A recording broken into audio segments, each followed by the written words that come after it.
Je ne savais pas dessiner lorsque je me suis lancée dans le tatouage. Voilà, c'est dit. Hello, moi c'est Manon, alias Manrose, je suis tatoueuse et gérante de mon salon de tatouage dans la ville de Lyon. Et si j'en suis arrivée ici aujourd'hui, ce n'est pas par hasard. Au risque de paraître un petit peu prétentieuse, j'ai énormément travaillé pour en arriver là. Dans cette vidéo, je voulais t'expliquer comment gagner du temps dans ta formation pour devenir tatoueur, en apprenant dès le début comment dessiner pour tatouer. On va faire un petit programme et je vais tout simplement t'expliquer tous les points suivants. Dans un premier temps, je vais te parler de mon histoire. Pourquoi savoir dessiner ne fait pas tout. Reste jusqu'au bout avant de juger. Pourquoi il est important d'adapter son dessin au tatouage. Et le point final, comment y parvenir le plus rapidement possible. Rentrons dans le vif du sujet. Aujourd'hui, je ne fais plus que du tatouage artistique. Mais ça n'a pas toujours été le cas. Je viens du monde de l'esthétique. C'est d'ailleurs comme ça que je suis rentrée dans le tatouage à l'époque, en me formant au tatouage réparateur, aussi connu sous le nom de dermopigmentation correctrice. Un domaine très différent de ce qu'on imagine quand on dit qu'on est tatoueur-tatoueuse. Pendant cette période, je n'avais aucune raison de dessiner. En tout cas, pas ce que je dessine actuellement. Je dessinais plutôt des aréoles mammaires. Ça ressemble à ça, pour ceux qui se posaient la question. On dirait des petites pizzas. Mon travail consistait à restaurer, à corriger, redonner de la couleur, une forme naturelle à la peau, à des aréoles mammaires, donc des mamelons, voire parfois des cicatrices. D'ailleurs, si c'est un sujet qui t'intéresse, n'hésite pas à me le dire en commentaire et je te préparerai une vidéo là-dessus, promis. Le script est déjà en cours d'ailleurs. Je suis enfin formée, il ne me reste plus qu'à trouver un apprentissage. Et après, je ne sais pas combien de portes que je me suis prise à la figure, je suis enfin tombée sur mon maître d'apprentissage. D'ailleurs, c'est le sujet d'une autre vidéo, le comment j'ai trouvé mon apprentissage, comment ça s'est passé, puisque vous êtes énormément à me l'avoir demandé. Le salon qui m'accepte enfin en apprentissage est un salon traditionnel de tatouage. Pas du tout dans un studio esthétique. Et c'est lui-même qui va me proposer quelque chose que je n'avais absolument pas anticipé. Élargir mes compétences et donc me former au tatouage artistique. Bon, on va être honnête, sur le moment j'ai dit oui, sans totalement comprendre, mesurer ce que ça impliquait. Aujourd'hui, j'ai totalement arrêté le tatouage réparateur pour plein de raisons. Et je ne fais plus que du tatouage artistique. Sur le moment, j'étais persuadée que ça serait facile. Pas du tout. En fait, l'idée, c'est que je me disais que je maîtrisais déjà le tatouage réparateur. Donc ça devait être un petit peu la même chose finalement. Sauf que je me suis rendu compte que c'était deux mondes totalement opposés. Le tatouage artistique, au final, m'a demandé de repartir à zéro sur énormément de points. Tout en continuant à travailler. Oui, parce qu'il faut bien gagner son argent. Au final, il n'y avait pas vraiment de temps pour douter. Ça faisait pas partie du tout des options à ce moment-là. Il fallait que j'apprenne séance après séance et surtout le plus rapidement possible.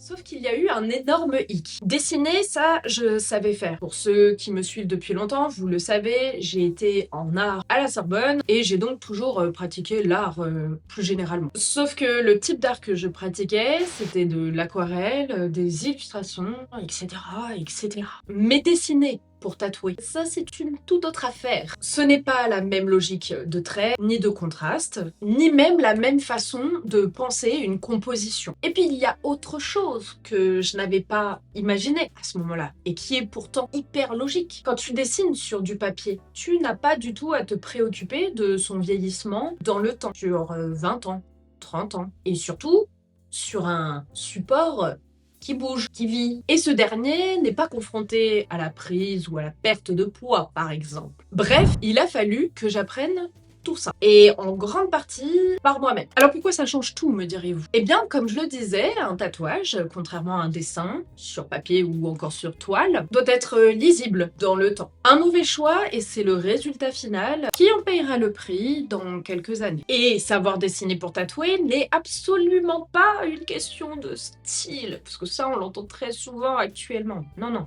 c'est pas du tout ça l'histoire. Oui, mais c'est mon style. Non. C'est un tout petit peu plus compliqué que ça. C'est ce qui détermine qu'un tatouage vieillira bien dans le temps. Bon, bah ça, je pense que vous avez commencé à le comprendre. Et c'est trois autres choses très importantes que beaucoup de gens oublient. Votre réputation à venir, votre légitimité en tant qu'artiste, et par conséquent, votre capacité à rester dans le milieu sur le long terme. Oui, parce que c'est un peu le but finalement que de se former à un métier. C'est d'en vivre tout au long de sa vie, à part si on en a décidé autrement. Ça, c'est un autre cas de figure. Je me suis mise à apprendre donc à dessiner pour tatouer. Et là, on découvre très vite qu'il y a des règles auxquelles un dessin classique ne nous confronte jamais. Comme je l'ai cité plus haut, le problème du contraste, par exemple. Des noirs bien saturés et des lignes impactantes. C'est ce qui va garder votre tatouage lisible à distance et même dans 20 ou 30 ans, donc en traversant le temps. Bon, et sachant qu'on vit de plus en plus vieux, ça serait bien que même après 30 ans, celui-ci ait pas une tête comme ça. Vous voyez ce que je veux dire? Il y a le travail des lignes qui va être extrêmement important, si celles-ci sont bien placées dans la bonne couche de peau, etc. Et surtout si elles ne sont pas tremblantes. Et ça, le dessin, ça vous aide énormément à gagner en stabilité lorsque vous allez commencer à tatouer avec une vraie machine. Et sans parler du choix de l'emplacement. Parce que oui, il y a des zones qui bougent un peu plus que d'autres, qui se plissent, mais aussi qui s'étirent. Il y a des zones qui vont être dites plus stables, comme ici, par exemple, l'avant-bras ou encore un mollet. Et là, on va avoir un peu plus de facilité, un peu plus de marge d'erreur, on va dire, pour dessiner notre motif. Mais si vous tombez sur une zone dite mobile, genre les côtes, ou encore l'intérieur du bras, voilà, j'ai dévoilé mon pire secret, ça reste entre nous. Et bien là, autant vous dire qu'il va falloir réfléchir un tout petit peu différemment le motif. On ne pourra pas y mettre autant de détails, voire le même style de motif tout court. Et si vous avez un petit doute dans vos débuts, ou avant de vous lancer et que vous posez la question, même en tant que client, vous avez juste à regarder les personnes âgées et voir comment leur corps, quelles sont les zones en fait qui ont le plus été impactées par le temps. Et ça, une fois de plus, ce sont des paramètres que l'on n'a pas forcément en tête quand on sait juste dessiner. Soit on va les apprendre directement sur la peau des clients, au risque que ces derniers aient quelque chose de pas forcément très jojo sur le long terme, voire tout de suite d'ailleurs, ou pour éviter les cafouillages en étant accompagné ou encore en vous procurant mon fameux e-book dont je vais vous parler tout de suite. Et oui, tout ce qu'il y a dans ce e-book, je l'ai pas appris à l'école, parce que vous le savez certainement, mais il n'y a pas d'école de tatouage. Ou en tout cas, pas reconnue à proprement parler par les tatoueurs. Donc tout ça, tout ce que je vais vous livrer dans ce e-book, je l'ai appris directement sur le terrain, mais en accéléré. Je n'avais pas trop le choix à ce moment-là, pour être honnête. Mon maître d'apprentissage m'avait clairement fait confiance et je ne voulais absolument pas le décevoir. Et la méthode que je vais vous livrer dans ce e-book, dont je vous glisse d'ailleurs le QR code directement sur l'écran, juste là, comme ça vous pouvez. J'ai trouvé cette petite technique que je trouvais très sympa. Je t'invite de suite à le scanner si tu souhaites te l'offrir et de ce fait soutenir aussi mon travail. Dedans, tu pourras y retrouver une méthode que j'ai construite en me trompant, malheureusement, en testant, en recommençant. Chloé a aussi pu la tester durant son apprentissage. Donc Chloé, c'est mon apprentie tatoueuse qui est au salon depuis septembre 2025 et ça l'a beaucoup aidé aussi à l'époque. Alors pourquoi j'ai créé ce e-book? Tout simplement parce que si vous avez suivi cette vidéo, vous doutez bien que suite à cette expérience, j'ai trouvé extrêmement logique finalement de créer un e-book là-dessus et surtout que ça soit mon tout premier e-book. J'ai aussi reçu de nombreuses questions, que ce soit par DM, quand vous venez directement me contacter par message privé, ou via les commentaires. Et je me suis dit, bon, en fait, le fait de dessiner pour tatouer, c'est vraiment une demande, genre un besoin. Vous étiez, je ne sais pas combien, avant la sortie de mon e-book,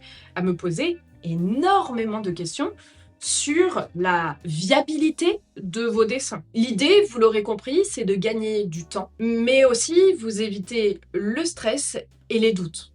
Et je trouve qu'on en a déjà assez quand on cherche à se lancer dans le tatouage, donc si on peut vous enlever déjà cette partie-là, on va pas dire non. Vous y retrouverez toutes mes connaissances afin de dessiner pour tatouer, et surtout pour que ce dernier tienne la route sur la peau de vos clients. Alors pour vous parler un petit peu du niveau qu'il y a dans ce e-book, il est un petit peu adapté à tout le monde. Puisque je l'ai pensé pour celles et ceux...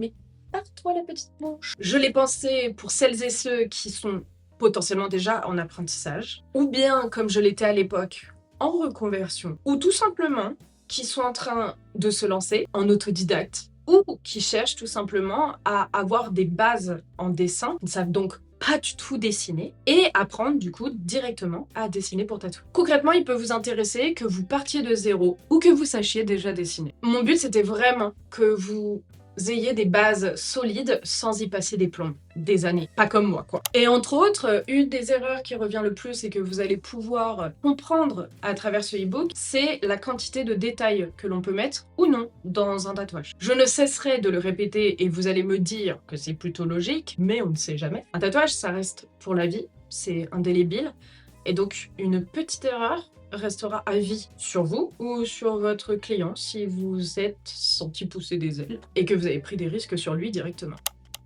Tu pourras retrouver aussi le lien en description. Et j'avais une petite question à vous poser avant de finir cette vidéo. S'il y a des personnes qui se sont déjà offert le e-book, est-ce que vous pouvez prendre 5 minutes et me dire ce que vous en avez pensé? Déjà parce que ça donnera une petite idée aux personnes qui ne l'auraient pas encore acheté, par doute, tout simplement. Et surtout parce que moi, ça m'aide à savoir quoi mettre dans mes futurs e-books et pourquoi pas aller retravailler au besoin si je me rends compte que il y a beaucoup de négatifs, ce que je n'espère pas.